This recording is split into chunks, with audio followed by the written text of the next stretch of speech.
રાજસ્થાની દાળ બાટી ભાવે તો બધાને, પણ બનાવવાનો હોય ને ત્યારે પહેલો વિચાર એ આવે કે ઓવન કે બાટીના કુકર વગર દાળ બાટીની બાટી કેમ બનાવવી.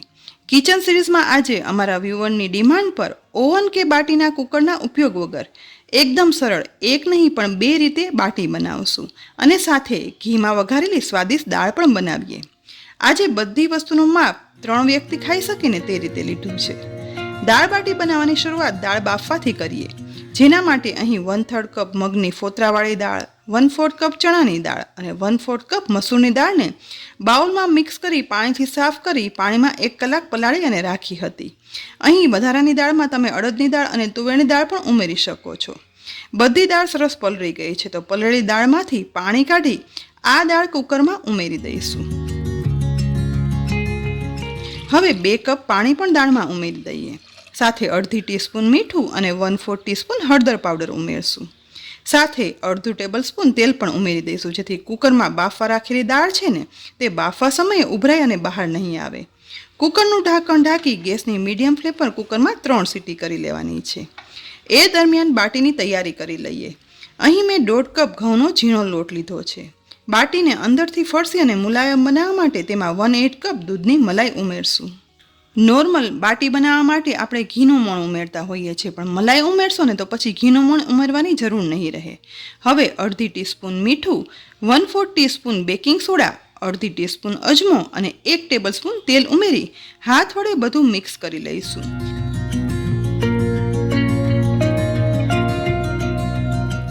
અહીં જુઓ, મિક્સ થતા મલાઈ અને તેલના મોણના લીધે કોરા લોટની મુઠ્ઠી વળે છે.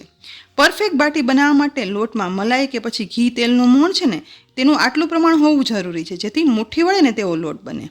અને મુઠ્ઠી વળે તેવો લોટ બનશે ને તો પરફેક્ટ બાટી બનશે. હવે અડધો કપ પાણીમાંથી થોડું થોડું પાણી ઉમેરતા જઈ અને મિક્સ કરતા જઈશું. અહીં લોટ સોફ્ટ ના બાંધતા ભાખરી જેવો કઠણ લોટ બાંધી લેવાનો છે. કઠણ લોટ બંધાઈ જાય ને એટલે લોટને મસળી લઈશું અને ત્યાર પછી ઢાંકણ ઢાંકી 30 મિનિટ માટે કૂણવવા રાખી દઈશું. બીજી સાઈડ બફાયેલી દાળનું કુકર પણ ખોલશું. જુઓ, દાળ એકદમ સરસ બફાઈ ગઈ છે તો હવે દાળને વઘારી લઈએ. દાલ બાટી બનાવવામાં ઘીનો ભરપૂર ઉપયોગ થાય છે અને તો જ દાલ બાટી ભાવે છે. તો દાલ બાટીનો ઓરિજિનલ સ્વાદ આપવા માટે ગરમ થતી કઢાઈમાં 2 ટેબલ સ્પૂન ચોખ્ખું ઘી ઉમેરી અને ગરમ કરવા રાખી દઈશું. ગરમ થતા ઘીમાં અડધી ટીસ્પૂન જીરું, 1 સૂકું લાલ મરચું, 1 તમાલપત્ર અને 1/8 ટીસ્પૂન હિંગ ઉમેરી દઈશું. ઘીમાં વઘાર સહેજ મિક્સ કરશું. જીરું ગોલ્ડન બ્રાઉન સતરાઈને એટલે એકદમ ઝીણા સમારેલા ટુકડામાં 2 લીલા મરચાં, 4 થી 5 કળી લસણ અને 1 ઇંચ આદુનો ટુકડો છે ને તે વઘારમાં ઉમેરી દઈશું.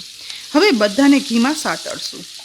આ વઘારમાં આદુ, મરચાં, લસણની પેસ્ટ ઉમેરવાના બદલે આ રીતે એકદમ નાના ટુકડામાં સમારી અને ઉમેરશો ને તો દાળનો સ્વાદ છે ને એ બહુ જ સરસ આવે છે.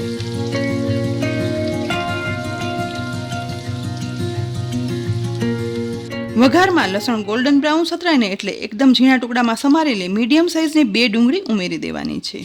ડુંગળી પણ ગોલ્ડન બ્રાઉન થાય ને ત્યાં સુધી સાતળી લેવાની છે. હવે ગોલ્ડન બ્રાઉન સતરાયેલી ડુંગળીમાં 1 મોટી સાઇઝના ટમેટાના ઝીણા સમારેલા ટુકડા પણ ઉમેરી દઈશું. તેને પણ વઘારમાં સોફ્ટ થાય ને ત્યાં સુધી મિક્સ કરતા જઈ અને સાતળશું. સાથે સાથે મસાલામાં 1/8 ટીસ્પૂન હળદર પાવડર, અડધી ટીસ્પૂન ધાણા જીરું પાવડર, 3/4 ટીસ્પૂન કાશ્મીરી લાલ મરચું પાવડર, ડુંગળી અને ટમેટાના વઘાર પૂરતું એટલે કે 1/4 ટીસ્પૂન મીઠું અને અડધી ટીસ્પૂન ગરમ મસાલા પાવડર ઉમેરી બધું ટમેટા ડુંગળી સાથે મિક્સ કરી અને સાતળશું, જેથી મસાલા સરસ મિક્સ થઈ જાય. માત્ર અડધી મિનિટ સાતળ્યા પછી અહીં વઘારમાં મસાલા સતરાય અને ઘી છૂટું પડી ગયું છે. બસ આવો વઘાર સતરાઈને એટલે બાફેલી મિક્સ દાળને વઘારમાં ઉમેરી દઈશું. હવે બધું મિક્સ કરી અને દાળને ગેસની મીડિયમ ફ્લેમ પર ઉકાળી લઈશું. અહીં જો જરૂર પડે ને તો દાળની કન્સિસ્ટન્સી મીડિયમ કરવા માટે સતત ગરમ પાણી ઉમેરવાનું, જેથી દાળનો કલર છે ને તે એકદમ સરસ જળવાઈ રહે. પણ અહીં મેં બાફેલી દાળમાં પહેલેથી 1/2 કપ જેટલું પાણી ઉમેરી દીધું છે, માટે હવે પાણી ઉમેરવાની જરૂર નથી.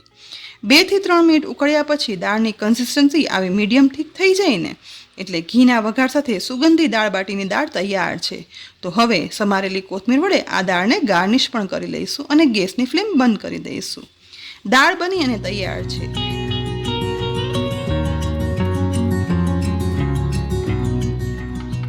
બીજી સાઈડ બાટીનો લોટ છે ને તે સરસ કૂણવાઈ ગયો છે તો લોટને થોડો એવો મસળી લઈશું અને આ લોટમાંથી આપણે મીડિયમ સાઇઝની બાટી બનાવી શકીએ ને તેવા લુવા બનાવી લઈશું. અહીં આટલા લોટમાંથી ટોટલ 10 બાટીના લુવા તૈયાર થયા છે. હવે બનેલા લુવામાંથી એક લુવો હાથમાં લઈ આ રીતે કચોરી બનાવતા હોય ને તે રીતે લુવો વાળશું. આ રીતે કચોરીની જેમ બાટી વાળવાથી અંદરથી બાટી છે ને તેમાં જગા રહેવાથી પોલી થાય છે, જેથી તે ઓછા સમયમાં શેકાઈ જાય છે. એક બાટી વળી જાય ને એટલે ઉપરની સાઈડ ચપ્પુની મદદથી પ્લસ સાઇનમાં 2 કટ પાડી લઈશું, જેથી બાટી છે ને તે અંદર સુધી જલ્દી શેકાઈ જાય. પણ બીજી બાટી રેગ્યુલર રોટલીના લુવાની જેમ વાળી ઉપરથી 2 કટ પાડી અને બનાવી શકાય છે. તમે તમારી પસંદગી પ્રમાણે જે રીતે ફાવે ને તે રીતે બાટી વાળી શકો છો. અહીં બધી બાટી વળી અને તૈયાર થઈ ગઈ છે. આજે આપણે 2 સરળ રીતે બાટી શેકશું અને તે પણ ગેસ પર. પહેલી બાટી શેકવા માટે એક નોનસ્ટિક અથવા તો એલ્યુમિનિયમની કઢાઈને ગેસની લો ફ્લેમ પર રાખશું. હવે આ કઢાઈમાં આ રીતે સ્ટેન્ડ ગોઠવી દઈશું. અહીં આવા સ્ટેન્ડના બદલે હોલવાળી ડીશ પણ રાખી શકાય છે. હવે આ રીતે સ્ટેન્ડ પર સમાઈને તેટલી બાટી છે ને તે ગોઠવી દેવાની છે. આ રીતે અહીં 6 બાટી આપણે ગોઠવી દીધી છે. તો ગેસની મીડિયમ ટુ લો ફ્લેમ પર ઢાંકણ ઢાંકી અને બાટીને શેકાવા રાખીશું. હવે આપણે બીજી રીત જોઈએ, જેના માટે અહીં મેં ગેસની લો ફ્લેમ પર અપ્પમ પ્લેટ લીધી છે. હવે અપ્પમ હોલમાં આ રીતે થોડું એવું તેલ લગાવી લેવાનું છે. મારે પહેલા હોલમાં જ વધારે તેલ ઉમેરાઈ ગયું, એટલે હવે તેમાંથી થોડું તેલ લઈ અને બાકીના 4-5 હોલમાં તેલ લગાવી લઈશું. ત્યાર પછી બનાવેલી બાટી છે ને તે આ રીતે ગોઠવી દઈશું. અહીં 4 જ બાટી વધી હતી એટલે મેં 4 ઉમેરી છે. હવે બાટીને પ્લેટમાં ગોઠવ્યા પછી ઢાંકણ ઢાંકી અને ગેસની લો ફ્લેમ પર શેકાવા દઈશું. અહીં અપમ ટ્રેમાં બાટીને શેકાતા લગભગ 8 થી 9 મિનિટ જેવો સમય થઈ ગયો છે. તો હવે તેનું ઢાંકણ ખોલીશું. ધીમે ધીમે તેની સાઈડ પણ ચેન્જ કરશું. જુઓ, એકદમ લાઇટ ગોલ્ડન બ્રાઉન કલર સાથે એકદમ સરસ બાટી છે ને તે એક સાઈડ શેકાઈ ગઈ છે. પણ બાટી અંદર સુધી શેકાવા માટે ઘણો સમય લાગશે, એટલે હવે સાઈડ ચેન્જ કરી બધી બાટી ઉપર થોડું એવું ઘી ગ્રીસ કરી લેવાનું છે, જેથી ઉપરનું પડ છે ને તે એકદમ ક્રિસ્પી ગોલ્ડન બ્રાઉન બને. ફરીથી ઢાંકણ ઢાંકી બીજી સાઈડ શેકાવા દઈશું. હવે કઢાઈમાં શેકાવા રાખેલી બાટી ચેક કરશું. જુઓ, કઢાઈમાં આપણે નીચે કંઈ જ ઉમેર્યું નથી, છતાં પણ ઉપરથી ક્રિસ્પી પડ સાથે લાઇટ ગોલ્ડન બ્રાઉન કલરમાં આ બાટી શેકાણી છે. ધીમે ધીમે ચીપિયાની મદદથી આ બધી બાટીની સાઈડ ચેન્જ કરી દઈશું. ત્યાર પછી ફરીથી ઢાંકણ ઢાંકી લગભગ વધારે 8 થી 10 મિનિટ શેકાવા દઈશું. અહીં બંને રીતથી દાલ બાટી શેકાતા અને વચ્ચે વચ્ચે સાઈડ ચેન્જ કરતા પરફેક્ટ બાટી શેકાવાને લગભગ 30 થી 35 મિનિટ જેવો સમય લાગે છે, કારણ કે બાટીની થિકનેસ એટલી વધારે હોય છે ને, અને સાથે અંદર સુધી બાટી ચડવી જરૂરી છે.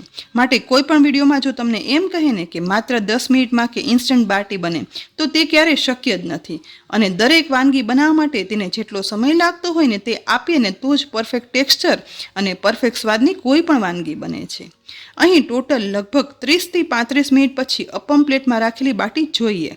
ઉપરથી ક્રિસ્પી અને બંને સાઈડ ગોલ્ડન બ્રાઉન પડ સાથે અંદર સુધી બાટી એકદમ સરસ ચડી ગઈ છે.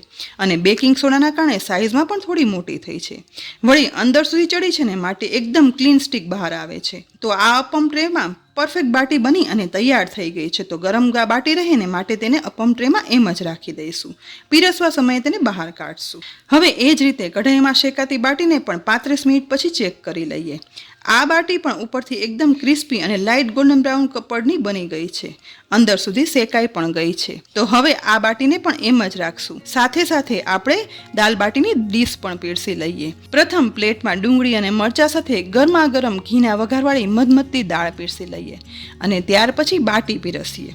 પણ બાટી તો છે ને ચોખ્ખા ઘીમાં ડૂબે નહીં ને ત્યાં સુધી ખાવાની તો મજા જ ના આવે. માટે ચોખ્ખા ઘીમાં આ રીતે બાટીને બંને સાઈડ ડૂબાડી અને ઘીથી તરબતર કરી દઈશું. અને ત્યાર પછી ઘીમાં લસલસતી બાટી પીરસી લઈએ. ઓવન કે પછી બાટીના કુકર વગર બની જતી બાટીની આ એકદમ સાચી અને પરફેક્ટ રીત છે. તો આ રીતે ઘરમાં સરળતાથી અને પૂરો ટાઈમ આપી અને દાલ બાટી બનાવી શકાય છે.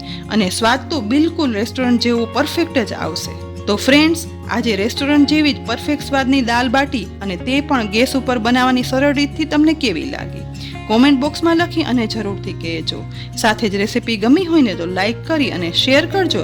અને આ વિડીયો જો તમે યુટ્યુબ પર જોઈ રહ્યા હો ને તો અમારી ચેનલને સબસ્ક્રાઈબ કરી બાજુમાં આપેલ બેલ આઇકન પ્રેસ કરી દેજો. અને આ વિડીયો જો તમે ફેસબુક પર જોઈ રહ્યા હો ને તો અમારા પેજને લાઈક કરી અને ફોલો કરજો, જેથી આવી ઉપયોગી રેસીપી તમે રોજ જોઈ શકો. ફરી મળશું ઉપયોગી રેસીપી સાથે. ત્યાં સુધી આવજો.